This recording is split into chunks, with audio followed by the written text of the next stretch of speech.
Hello guys, welcome to mystic Hindi tarot. कैसे हो आप सब लोग? I hope, I wish, I pray दिल से कि आप सब लोग ठीक होंगे, खुश होंगे, अपना ख्याल रख रहे होंगे और पॉजिटिव सोच रहे होंगे। सो आज हम सैंड रीडिंग करने वाले हैं, जैसे कि आप देख रहे हो। और आज के रीडिंग में हम ये देखने वाले हैं कि आपके पार्टनर के डीपेस्ट, मतलब गहरी भावनाएं क्या है आपके लिए। What are they feeling like deeply, क्या फील कर रहे हैं आपके लिए, वो हम इस रीडिंग में चेक करने वाले हैं। ठीक है, ध्यान रखना है, कल भी बोला था, आज भी बोलूंगी, ये किसी की भी पर्सनल रीडिंग में नहीं कर रही हूँ। तो प्लीज, अगर आप इसको पर्सनल रीडिंग देखकर सोचकर देखोगे तो आप डिसअपॉइंट होंगे। अगर आपको पर्सनल रीडिंग लेनी ही है तो मैं पर्सनल रीडिंग की सर्विस प्रोवाइड करती हूँ, जो फ्री नहीं होती ऑब्वियसली। उसके कुछ चार्जेस है, वो आपको व्हाट्सएप पे मैं बता दूंगी। तो मेरा नंबर सेव कर लो, व्हाट्सएप करो, ठीक है। अगर आपको 12-12 पोर्टल जो आ रहा है उसके स्लॉट्स मैं आई थिंक मैं बंद करने वाली हूँ, क्योंकि ओवर बुकिंग ऑलरेडी हो चुकी है, बहुत लोगों ने बुकिंग करवा ली है। क्योंकि वो जो स्पेल है वो इतना पावरफुल है, साल का आखिरी पोर्टल है। और उसकी खासियत ये है कि अगर आप चाहते हो कि आपके और आपके पार्टनर का जो रिश्ता है वो कभी भी खत्म ना हो, क्योंकि ये पोर्टल फिर नहीं आएगा, ठीक है। तो ऐसा चांस भी आपको फिर से नहीं मिलेगा कि आप अपने रिश्ते को एकदम लॉन्ग लाइफ प्रूफ बना लो, ठीक है। कि आपके पार्टनर को आपसे कोई दूरी ना कर पाए, दुनिया क्या भगवान भी आपको दूर ना कर पाए। तो ये स्पेल आपको जरूर ट्राई करना चाहिए, ठीक है। तो चलो शुरू करते हैं रीडिंग को, देखते हैं कि what are the deep emotions of your person. Let's see आपके पार्टनर के डीप इमोशंस क्या है, वो आपको लेकर क्या महसूस कर रहे हैं, वो आपको लेकर क्या सोच रहे हैं। आप एक काम करो, पहले अपने मन को शांत कर लो, अपनी आंखों को बंद करो, अपने पार्टनर को विजुलाइज करो, उनका नाम अपने मन में दोहराओ, ठीक है। और कोई प्री अजम्पशंस मत रखो। अगर पहले ही आप मन में कोई धारणाएं बना लोगे ना कि ऐसा तो नहीं है, वैसा तो नहीं है, वो तो ऐसा सोच ही नहीं सकता, ये तो हो ही नहीं सकता, तो देखो फिर आप अपनी लाइफ में पॉजिटिविटी भी अट्रैक्ट नहीं कर पाओगे। और वो तो छोड़ो, रीडिंग भी क्लियरली आपको मिल नहीं पाएगी, ठीक है। तो एकदम खुले दिल से और बिना किसी प्री अजम्पशंस के, बिना किसी नेगेटिविटी के इस रीडिंग को देखो।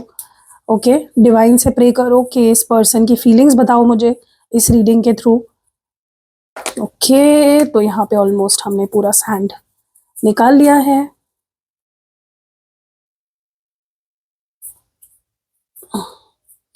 ओके,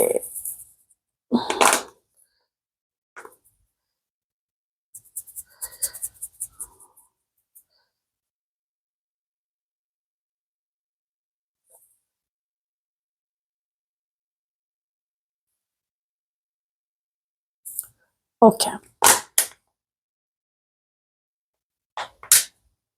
अब हम देखेंगे कि क्या डीप इमोशंस है आपके पार्टनर के आपको लेकर, क्या महसूस कर रहे हैं, वो क्या सोच रहे हैं।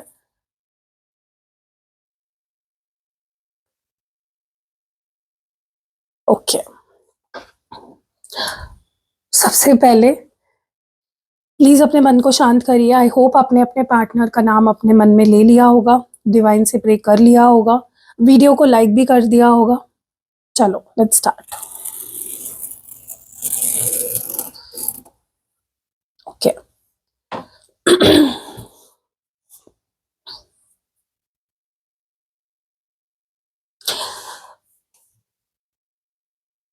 ओके, सबसे पहले मुझे ऐसा लगता है कि आपके पार्टनर या ये जो पर्सन है जिनको सोचकर आप ये रीडिंग देख रहे हो, इन्होंने ना आपके साथ कोई बहुत बड़ी गलती कर दी थी, ठीक है। या तो ये आपको छोड़कर चले गए थे, या तो इन्होंने आपको धोखा दे दिया था, या तो इन्होंने कुछ आपको बहुत कुछ ऐसा बोल दिया था जो आपको बात लग गई, ठीक है। या कोई ऐसा डिसीजन या एक्शन ले कर लिया जो बहुत हर्टफुल था। मे बी आपने एक्सपेक्ट नहीं किया था कि ऐसा करेंगे आपके पार्टनर। और क्या हुआ ना, अब इस पर्सन को बहुत रिग्रेट हो रहा है, बहुत पछतावा हो रहा है, क्योंकि उनकी लाइफ सही नहीं चल रही है। ठीक है, उनके लाइफ में ना धक्के पे धक्के लग रहे हैं, कर्मा पे कर्मा मिल रहा है, मतलब पूरी लाइफ की ऐसी की तैसी हो गई है इस पर्सन की, भसड़ मच गई है पूरी उनकी लाइफ में, ठीक है।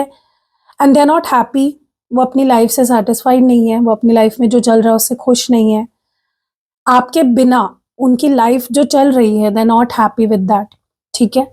एंड उनको उसके वजह से बहुत रिग्रेट हो रहा है, बहुत पछतावा हो रहा है, सॉरी फील कर रहा है कि काश मैंने तुम्हारे साथ वो नहीं किया होता, तो आज हम साथ होते, खुश होते, ठीक है। सो मेजर रिग्रेट की एनर्जी है, अगर इनकी डीप फीलिंग्स की बात करूं, मेजर मेजर लेवल पे रिग्रेट है कि काश मैंने ऐसा नहीं किया होता, काश मैंने ये बोला नहीं होता, काश ऐसा नहीं होता, ठीक है। अब दूसरी चीज जो मैं यहाँ पे नोटिस कर रही हूँ वो ये है कि कहीं ना कहीं मुझे ऐसा लगता है कि आपके पार्टनर ने ना कहीं अब ना ये या तो मान लिया है या तो डिसाइड कर लिया है, सोच लिया है कि आप ही चाहिए हो, आपके सिवा कोई नहीं चाहिए, you will be the one, सिर्फ आप ही चाहिए हो उन्हें, आपके बाद कोई नहीं आएगा, वो जिंदगी भर अकेले रह लेंगे, अपनी जिंदगी अकेले काट लेंगे, लेकिन no one else will come in their life after you, ठीक है। अब देखो इतने सीरियस वो पहले भी थे, लेकिन ना वही होता ना, इंसान जब घमंड में होता है या उसको लग रहा होता कि मैं तो जी लूंगा, मैं तो रह लूंगा, मुझे कोई और मिल जाएगा, तो आपके पार्टनर को अब एहसास हो चुका है कि नहीं, आप वरना कोई नहीं, ठीक है। जीना चाहेंगे, जिंदगी बिताना चाहेंगे तो सिर्फ आपके साथ, वरना कोई नहीं चाहिए। तो आप इनकी एक, जैसे होता ना कि एक आखिरी एक डेस्टिनेशन बन गए हो आप इनका, कि रहोगे तो आप ही रहोगे, वरना आपके बाद वो किसी से प्यार नहीं कर पाएंगे, ठीक है। एंड मुझे ना ऐसा लगता है कि आपके पार्टनर ने अगर आपको छोड़ा पास्ट में, आपने ना इस बार इस पर्सन को या तो ज्यादा एफर्ट्स नहीं लगाए, या आपने इनको ज्यादा एफर्ट्स लगा के रोकने की कोशिश नहीं करी, आपने इनको ज्यादा चेज नहीं किया, आपने भी बोला ठीक है तुम्हें जाना है जाओ, मैं नहीं रोकूंगी या मैं नहीं रोकूंगा। और उस चीज का बड़ा उनको अभी भी बहुत प्रॉब्लम हो रहा है कि तुमने ऐसा क्यों किया भाई, तुमने मुझे जाने से क्यों नहीं रोका, why the hell you did not stop me from going, तुम तो मुझे रोक सकते थे, तुम तो मुझे कह सकते थे कि भाई मैं तुमसे प्यार करती हूँ या करता हूँ, ठीक है। तो तुमने क्यों एफर्ट्स नहीं डाले, उस बात का आपके पार्टनर को बहुत बुरा लग रहा है क्योंकि डेफिनेटली उनको एक्सपेक्टेशंस थी आपसे हमेशा की तरह, लेकिन आपने वो नहीं किया, आपने जाने दिया, ठीक है। और वही बात अभी भी उनके दिमाग में कहीं ना कहीं बैठी हुई है, okay. What more do we have divine, please बताएं। ओके, मुझे ऐसा लगता है कि या तो इस पर्सन ने आपसे कांटेक्ट किया और अभी भी आपने उनको रिप्लाई नहीं किया है, उनसे बात करने की कोशिश नहीं करी है, या फिर ऐसा हुआ है कि ये पर्सन ने खुद आपसे बात करनी बंद कर दी और अब वो वेट कर रहे हैं कि आपसे, आपकी तरफ से कोई मैसेज आएगा तो वो आपसे बात कर पाएंगे, क्योंकि उनकी हिम्मत नहीं हो रही है आपको कांटेक्ट करने की या पहल करने की। यही होता है ना, जब हम किसी से खुद बात करनी बंद कर देते हैं तो सामने वाला क्यों करेगा भाई हमें मैसेज, हमें ही करना पड़ेगा। तो या तो आपके पार्टनर आपके पहले कांटेक्ट करने का वेट कर रहे हैं, एक्सपेक्टेशन लगाए बैठे, बार बार अपना फोन चेक करते हैं, बार बार देखते हैं, चैट बॉक्स ओपन करते हैं कि आपका कुछ मैसेज आया है क्या, आपका कुछ रिप्लाई आया है क्या, आपका कॉल आया है क्या, ठीक है। क्योंकि मुझे ऐसा लगता है कि आपके पार्टनर ना चाहते हैं कि अब बस आप उनको समझ जाओ, आप उनकी फीलिंग समझ जाओ, आप उनको समझ जाओ, उनके दिल में क्या चल रहा है वो आप समझ जाओ, ठीक है। तो they are waiting for something from your end, आपके तरफ से कोई मैसेज कॉल आएगा उसका वो वेट कर रहे हैं, ठीक है। आप उन्हें समझोगे किसी दिन, उसका वो वेट कर रहे हैं, क्योंकि उनको ना उनका कॉन्फिडेंस बहुत लो होता जा रहा है, स्पेशली अगर इन्होंने आपको छोड़ दिया है, आपसे ब्रेकअप कर लिया है, आपसे दूरी बना ली है, या आप इनसे ब्रेकअप आपने कर लिया है, आपने दूरी बना ली है, आप इनको चेज नहीं कर रहे हो, उसके वजह से कहीं ना कहीं उनको सेल्फ डाउट बढ़ता जा रहा है, उनका कॉन्फिडेंस लो होता जा रहा है, उनको ऐसा लगने लगा है कि भाई क्या कमी रह गई, मतलब क्या तुम्हें अब मेरे लिए कोई प्यार नहीं फील होता, क्या तुम्हें मेरे लिए कोई अट्रैक्शन नहीं रहा, क्या तुम अब मुझसे प्यार नहीं करते, ठीक है। अब दूसरी चीज जो मैं यहाँ पे नोटिस कर रही हूँ वो ये है कि आपके पार्टनर को ऐसा लगने लगा है कि आप ना उनको लेकर, आप उनको बहुत जज करने लग गए हो, या आपने ना उनको लेकर कुछ धारणाएं बना ली है आपने उनको अपनी स्टोरी में विलन बना लिया है, एक तरीके का कुछ अपना माइंडसेट आपने उनको लेकर बना लिया है और जैसे वो है नहीं, उनको ऐसा लगता है कि मैं ऐसा हूँ नहीं लेकिन तुमने मुझे लेकर ये सोच लिया है, ठीक है? जज कर लिया तुमने मुझे और वो उससे बहुत ही नाराज़ है, वो चाहते हैं कि आप उन्हें जज ना करें, क्योंकि उनको लगता है आप तो उनको जानते हो ना, तो आप उनको क्यों जज कर रहे हो या आप उनको गलत क्यों समझ रहे हो, आप उनको मिसअंडरस्टैंड क्यों कर रहे हो? Why are you not understanding them? ठीक है? सो वो चाहते हैं कि भाई तुम तो एटलीस्ट मुझे समझो, तुम तो मुझे गलत मत समझो। क्योंकि मुझे ऐसा भी लगता है इस पर्सन को ना अल्ट्रा प्रो मैक्स लेवल की जेलसी होती है। ये बहुत इनसिक्योर है गाइस, एक बात मैं बता दूं आपको, ये आपको किसी और के साथ नहीं देख सकते, स्पेशली वो आपको किसी और के साथ खुश नहीं देख सकते। उनको लगता है कि तुम खुश रहोगे तो मेरे साथ रहोगे, तुम हंसोगे तो मेरे साथ हंसोगे, ठीक है? सो दे रियली एक्सपेक्ट, वो चाहते हैं कि कुछ हो, और आप उन्हें समझो। सबसे ज्यादा तो उनके आपसे यही शिकायत है कि आप उन्हें समझते नहीं हो और समझते हो तो गलत समझते हो, ठीक है? Let's see what mode we have. Okay, उनको ऐसा लगता है अब आप उनके लिए वो फील नहीं कर रहे हो जो पहले करते थे, क्योंकि उनको आपके अंदर वो तड़प नहीं दिख रही है, उनको आपके अंदर वो क्रेविंग नहीं दिख रही है। आप पहले उनके बहुत पीछे-पीछे भागते थे, बहुत उनको चेज़ करते थे, आउट ऑफ वे जाके उनके लिए चीज़ें करते थे, लेकिन अब आपने वो करना बंद कर दिया है। And they are expecting more from you, वो आपसे ज़्यादा उम्मीद कर रहे हैं, ठीक है? बहुत ही आस लगा के बैठे हुए हैं कि आप उनको चेज़ करोगे, आप पहले उनको मैसेज करोगे या आप उनको सिंपैथी दोगे, उनको समझोगे, ठीक है? तो बहुत ही पेशेंटली बैठे हैं, आप वेट कर रहे हैं आपके कॉल मैसेज का और ये इन मतलब इस पर्सन के अंदर इतना पेशेंस है ना गाइस कि ये ज़िंदगी भर भी आपका इंतज़ार कर सकते हैं। अब इनका पेशेंस इतना बढ़ गया है कि आपके लिए, सिर्फ आपके लिए, नॉट फॉर एनीवन एल्स, सिर्फ आपका जिंदगी भर इंतजार कर सकते हैं। ओके, ऐसा लग रहा है जैसे आपके पार्टनर को आपको लेकर कोई गलतफहमी हो गई है, ठीक है? और वो कहीं ना कहीं, हो सकता है इनको लगा हो कि आप चीटर हो या फिर आपकी लाइफ में कोई और आ गया इसलिए आपने उनके पीछे भागना बंद कर दिया है, तो उनको ना आप चीटर की तरह नजर आ रहे हो। देखो कितनी आयरनी है यहाँ पे, आपके पार्टनर चाहते हैं कि आप उनको लेकर जज ना करो, उनको गलत ना समझो, लेकिन वो खुद आपको गलत समझ रहे हैं। वो खुद आपको लेकर धारणाएँ बना रहे हैं कि आप चीटर हो, आप ऐसे हो, आप बदल गए हो, ये हो गया, आपके लाइफ में शायद कोई और आ गया इसलिए आपको उनकी ज़रूरत नहीं है। लेकिन वो खुद चाहते हैं कि आप ये सब उनके बारे में ना सोचें। तो ये कैसे फिर? ये तो गलत हुआ ना भाई, ये हिपोक्रेसी हो गई ना, कि तुम मेरे लिए कुछ बोलो और तुम वही करो खुद वो चीज़। तो आपके पार्टनर को ऐसा लगता है कि मुझे नहीं पता गाइज़ आपने सच में कुछ इनको चीट किया है या कोई गलती करी थी पास्ट में, लेकिन वो ना उसको एक्सेप्ट नहीं कर पा रहे हैं, लेकिन उनको फिर भी आप चाहिए हो अपनी लाइफ में। अगर आपसे कोई गलती भी हुई है, they still want you in their life, क्योंकि उनको उसमें बहुत अपनी बड़प्पन लगती है कि देखो मैंने इतना होके भी तुम्हें माफ़ किया, ठीक है? क्योंकि उनको आप पसंद हो, जैसे भी हो आप उनको पसंद हो, प्यार करते हैं आपसे, नॉट जस्ट पसंद हो, आपसे प्यार करते हैं guys. Their feelings are very strong and very genuine, okay?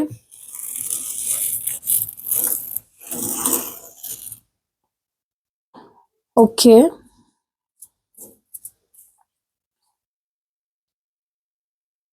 देखो मुझे ना यहाँ पे ऐसा भी लग रहा है गाइस कि इस पर्सन के दिमाग में, मतलब ये ना लिटरली आपके ख्यालों में खोए हुए हैं, डूबे हुए हैं और दिन रात आपके बारे में सोचते रहते हैं, दिन भर आपके बारे में, आपकी यादों में डूबे होते हैं, दिन रात आपके ख्यालों में ही खोए होते हैं, ठीक है?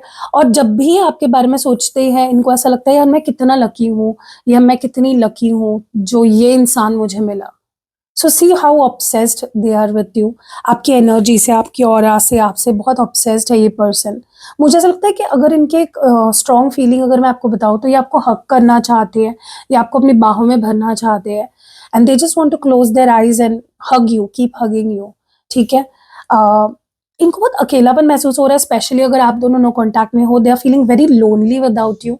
इनको बहुत अकेलापन, बहुत खालीपन, बहुत ही बोर्डम एंड शैलोनेस फील हो रही है, ठीक है? कोप अप नहीं कर पा रहे हैं और पता नहीं क्यों आपके एटीट्यूड कुछ बदला है इनके टुवर्ड्स, और वो उनको सहा नहीं जा रहा है। ओके, उनको लग रहा है यार तुम ये ऐसे क्यों कर रहे हो मेरे साथ, तुम तो ऐसे नहीं थे। लेकिन उनको ये समझ नहीं आ रहा है कि आज आप जो भी रिएक्शन दे रहे हो, जैसे भी आप बिहेव कर रहे हो, जो उनको एटीट्यूड लग रहा है आपका, वो आप उनके वजह से ही है। इस पर्सन को समझना होगा, एक्शन का रिएक्शन आएगा ही। अगर इस पर्सन ने पास में आपको हर्ट किया है, बुरा फील कराया है, तो उसका रिएक्शन है ये, राइट। हर इंसान ना एक लिमिट तक ही सहता है, कितना सहेगा। बट आज वो अकेला महसूस कर रहे हैं and they are the only reason for that. आप उसके रीजन नहीं हो, ठीक है। मुझे ऐसा भी लगता है कि पर्सन, मतलब ये बेसिकली एक मैं एकदम सटीक बात बताती हूँ आपको, ये पर्सन चाहते हैं कि मैं तुमको जैसे तुम हो वैसे एक्सेप्ट कर रहा हूं ना, तो मैं जैसा हूं तुम भी मुझे वैसे एक्सेप्ट करो। सिंपल बात है। बट आप तो तैयार थे, आपने तो कभी ना बोला ही नहीं है इस पर्सन को एक्सेप्ट करने के लिए। देखो आप इनके लिए अपनी पूरी दुनिया हो, you are world to them, ठीक है। आप ये आपको अपना मानते, लाइक यू आर माइन, तुम मेरी हो, तुम मेरे हो, तुम किसी और के हो नहीं सकते, कोई और तुम्हें तुम्हारा हो नहीं सकता, ठीक है। मतलब इस पर्सन को इतना गुस्सा आता है ना, अगर ये आपको किसी और के साथ देख ले या किसी और के साथ इवन इमेजिन भी कर ले ना, इनके बॉडी में जैसे आग लग जाती है गाइस। नेक्स्ट लेवल की पागलपन है इनके अंदर आपको लेकर। ये लिटरली ना आपके दोस्तों से भी जेलस होते हैं, जो आपके आसपास फीमेल फ्रेंड्स या मेल फ्रेंड्स भी होंगे ना आपके, वो उनसे भी जेलस होते हैं कि ये लोग क्यों आपके इतने क्लोज है, ये लोग क्यों आपके पास क्यों है। मुझे ऐसा भी लगता है कि आपके पार्टनर, अगर आप कुछ ऐसा नहीं करते हो जो उनको एक्सपेक्टेड होता है आपसे, तो उनको ऐसा लगने लगता है कि मतलब मैं ही बेवकूफ हूँ यहाँ पे, I am the loser one, मैं तुम्हें अपना नहीं बना पाया, मैं ये नहीं कर पाया, मैं तुम्हें रख नहीं पाया, मैं तुम्हें खुश नहीं रख पाया, इसलिए तुम्हें लोगों की बातें सुननी पड़ी, या इसलिए तुम आज मेरे साथ नहीं हो। सो हर चीज वो अपने बारे में बना लेते हैं, विच इज सो रॉन्ग, ठीक है। मुझे ऐसा भी लगता है कि आपके पार्टनर ने एक टाइम पे ना, मतलब ये आपसे जानना चाहते हैं अभी फिलहाल, चलो पास्ट की बात छोड़ो, ये अभी जानना चाहते हैं आपसे ऑनेस्टली, क्या क्या आप उनके साथ रहना चाहते हो, क्या आप इस रिश्ते को एक मौका देना चाहते हो या नहीं, ठीक है। क्योंकि मुझे ऐसा लगता है एक टाइम था जहां पे इन्होंने ना प्यार होते हुए भी, फीलिंग्स होते हुए भी, सब कुछ होते हुए भी आपको छोड़ा था, आपसे ब्रेकअप कर लिया था, ठीक है, और मूव ऑन कर लिया था। एंड नाउ वो आपसे जानना चाहते हैं कि तुम क्या चाहते हो। Do you want this relationship, do you want to continue this relationship, honestly बताओ मुझे कि क्या चाहते हो तुम, ठीक है। तो आपके साथ वो एक ऑनेस्ट कम्युनिकेशन चाहते हैं, और वो चाहते हैं आप दिल से बताएं कि आप क्या चाहते हो, ठीक है। मुझे ऐसा भी लग रहा है कि इनका प्यार डेफिनेटली, मैं आपको बता दूं कि बढ़ा है विद टाइम, ठीक है, डेफिनेटली बढ़ा है। इनकी फीलिंग्स पहले से और ज्यादा मेच्योर हुई है, और सीरियस हुए हैं आपको लेकर, ठीक है। And they feel very blessed and they appreciate you. So यही उनकी एनर्जी है गाइस, यही उनकी डीप फीलिंग्स है। आपको कैसी लगी उनकी एनर्जी सुन के, उनकी फीलिंग्स सुन के, उनके थॉट्स सुन के अपने बारे में आप ज़रूर कमेंट्स में बताइएगा। एंड आंखें बंद करके रीडिंग को ना बस सुना करिए, उसके बारे में जजमेंट मत बनाया करिए कि नहीं वो तो ऐसा बोल ही नहीं सकती, वो तो मेरे बारे में ऐसा सोच ही नहीं सकता। क्योंकि इससे क्या होता है पता है, डिवाइन अगर आप लोगों का रियूनियन भी कराना चाहे ना, आप नेगेटिव सोच के ना चीज़ों को खराब कर देते हो, ठीक है। तो हर चीज़ को ना पॉजिटिवली देखा करो, या तो देखा ही मत करो, और देख रहे हो तो पॉजिटिवली देखा करो। अगर आप इस माइंडसेट से देखोगे कि ये तो हो ही नहीं सकता, ये तो बोल ही नहीं सकता, ऐसा तो हो ही नहीं सकता, तो आपके लिए ये रीडिंग्स नहीं है, ये बहुत ही स्ट्रॉन्ग माइंडेड पॉजिटिव लोगों के लिए रीडिंग्स है, ठीक है। क्योंकि देखो, सब अगर आपके हक में, सब अगर आपके अगेंस्ट है, तो एटलीस्ट आप तो पॉजिटिव रहो, आप तो होप रखो, राइट। खुद के दुश्मन मत बनो, खुद के प्यार के दुश्मन मत बनो, अपने लिए अच्छा सोचो, अपने लिए अच्छा बोले, और अपने लिए अच्छा पॉजिटिव सोचा करो, ठीक है। अगर आपको 12-12 पोर्टल की बुकिंग करानी है, तो आप मुझे व्हाट्सएप पे आके एक बार स्लॉट कंफर्म करिए, ठीक है। और अगर स्लॉट है, मुझे लगता है मैं एडजस्ट कर सकती हूँ, तो मैं आपको बुकिंग दूंगी। अपार्ट फ्रॉम दैट बहुत सारे रिचुअल्स मैं करती हूँ जो आप करा सकते हो। अगर आपको कैंडल स्पेल कराना है, टैरो कार्ड रीडिंग करानी है, कुंडली रीडिंग करानी है, या फिर अगर आपको spell jar, spell oil, spell पोटली, क्रिस्टल्स, यंत्र, कुछ भी चाहिए गाइज, मेरे पास सब कुछ आपको मिल जाएगा। आप कहीं और जाने की आपको ज़रूरत नहीं है, ठीक है। अगर आप पर्सनल रीडिंग लेके, पहले गाइडेंस लेके या रीडिंग करा के ये रेमेडीज कराना चाहते हो तो और भी बेहतर है। क्योंकि क्या होता है ना, अब फॉर एग्जाम्पल देखो गाइज, मैं आपको एक चीज समझाती हूँ। कोई चीज ना आपके नसीब में लिखी है, ठीक है, तो आप उसको ना रेमेडीज करके रास्ता और आसान बना सकते हो कि यार ये चीज मुझे जल्द से जल्द मिल जाए, चाहे वो जॉब हो, कोई इंसान हो, रिश्ता हो, कुछ भी हो। लेकिन कोई चीज आपके नसीब में लिखी ही नहीं है तो वो आप जबरदस्ती अपना नहीं बना सकते, ठीक है। इसलिए मैं हमेशा सजेस्ट करती हूँ कि आप पहले रीडिंग लो, चाहे टैरो कार्ड रीडिंग लो या कुंडली रीडिंग लो, और फिर आप डिसाइड करो कि आपको रेमेडी करानी है या नहीं करानी है, ठीक है। बट अगर आप ऐसे ही आ गए और आपने खुद ही बोल दिया कि नहीं मुझे तो ये रेमेडी करानी है, ये दे दो, तो आप ले लो, बेशक मैं आपको मना नहीं करूंगी, वो आपकी चॉइस है। लेकिन क्या होता है ना, अगर वो चीज़ आपके नसीब में नहीं है फॉर एग्जाम्पल, और वो रेमेडी आपने करा ली, तो टेम्पररी इफेक्ट दिखेगा, आपको लगेगा हाँ मेरा पार्टनर मेरे पास आ रहा है ये वो, लेकिन वो फिर आपसे दूर हो जाएगा क्योंकि वो चीज़ है ही नहीं लिखी हुई आपके नसीब में, ठीक है। तो कोई भी रीडिंग कराने के बाद ही कोई रेमेडी लो। ऐसे भी ले सकते हो, अगेन बता रही हूँ मैं, ऐसा कुछ नहीं है कि आप विदाउट रीडिंग रेमेडी नहीं ले सकते। क्रिस्टल लेना है, यंत्र लेना है, स्पेल जार, ऑयल, पोटली, कुछ भी आप बनवा सकते हो, ठीक है। और वही बता रही हूँ कि मेरे पास आपको सब मिल जाएगा, आपको कहीं और जाने की जरूरत ही नहीं है। तो मिलते हैं अगली वीडियो में, तब तक के लिए आप अपना ध्यान रखिएगा। बाय।